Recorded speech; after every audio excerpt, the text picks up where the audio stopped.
Hi, this is Georgia Ward with my Chapter 9 Teach the Doc. So the first one had asked us to complete the conversion table. I filled in a couple things off the chart to help me know how much is in each one. So for 680 millimeters of mercury, to get the kPa or kilopascal, we divide it by 7.5, and that equals 9.6. To get the torr, they're equal, so it's the same. One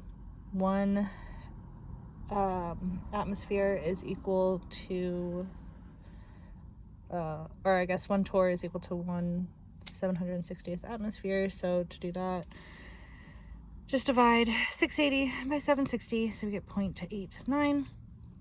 Then it comes down here. Watch the videos on these two here.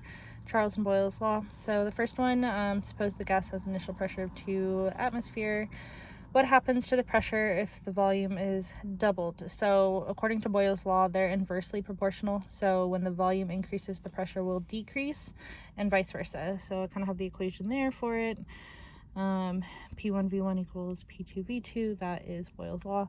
And then 2xv equals P2 times 2v.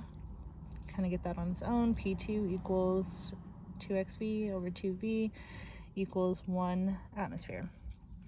Now suppose a gas occupies 1.5 liters at a certain temperature and pressure. What happens to the volume and the number of moles if the number of moles of gas is tripled? I didn't fill it in, but the volume will also triple. They are directly proportional, so if it has space, the volume will fill up and take the space.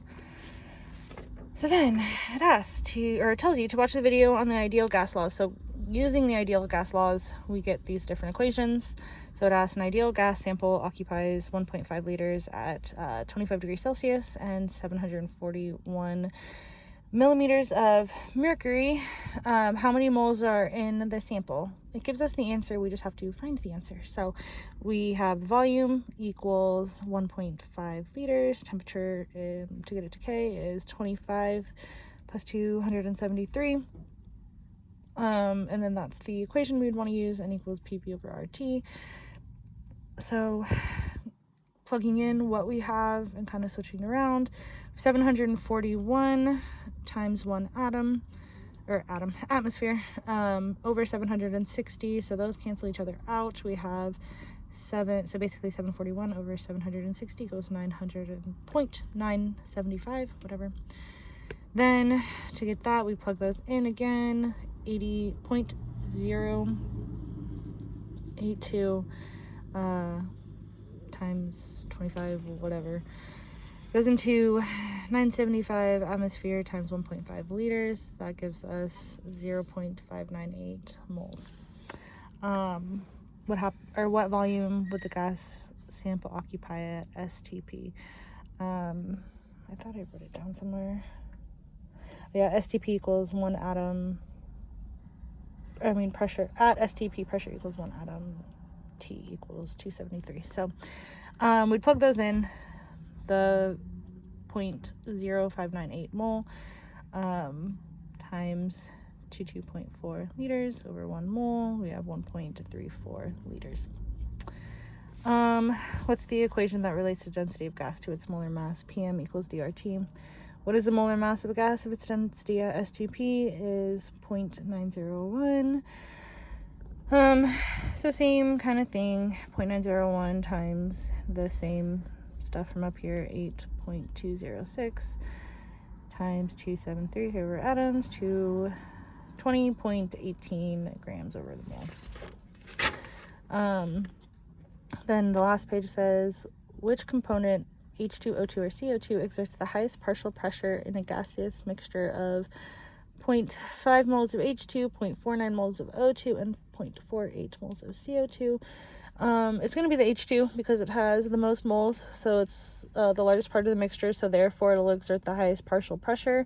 So I did little deals over it. So the partial pressure of the H2 is 0.5 over the total, which if you add all those together, it's 1.47.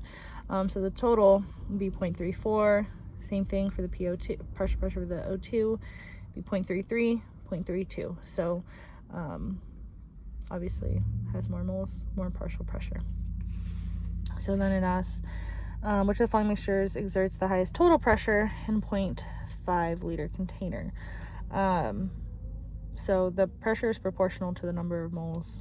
So you'd add the moles up, 1.5, 1.4, 1.6. So C would have the most, which corresponds with the answer we're given. So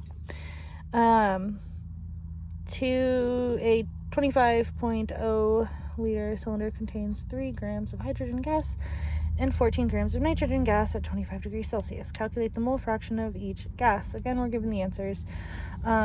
So you want to add how many moles of each there are.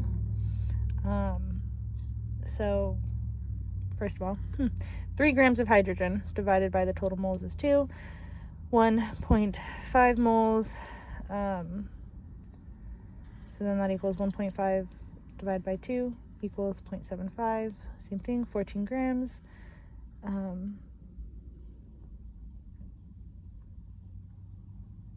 Divided by 28 equals 0.5 equals 0.5 divided by 2 equals 2.5. I feel like I missed something on this one. We'll see. And then to calculate the partial pressure of each gas, we have 2 times 0.8 or 0.0821 times 298 over 25 equals 1.95. And then so then we plug that into these ones. So H2 is 1.95 times 75 that we have up here. And then that equals 1.47. And then the N2 equals 1.95 times 0.25 equals 4.89. Yeah, that's my teach the doc.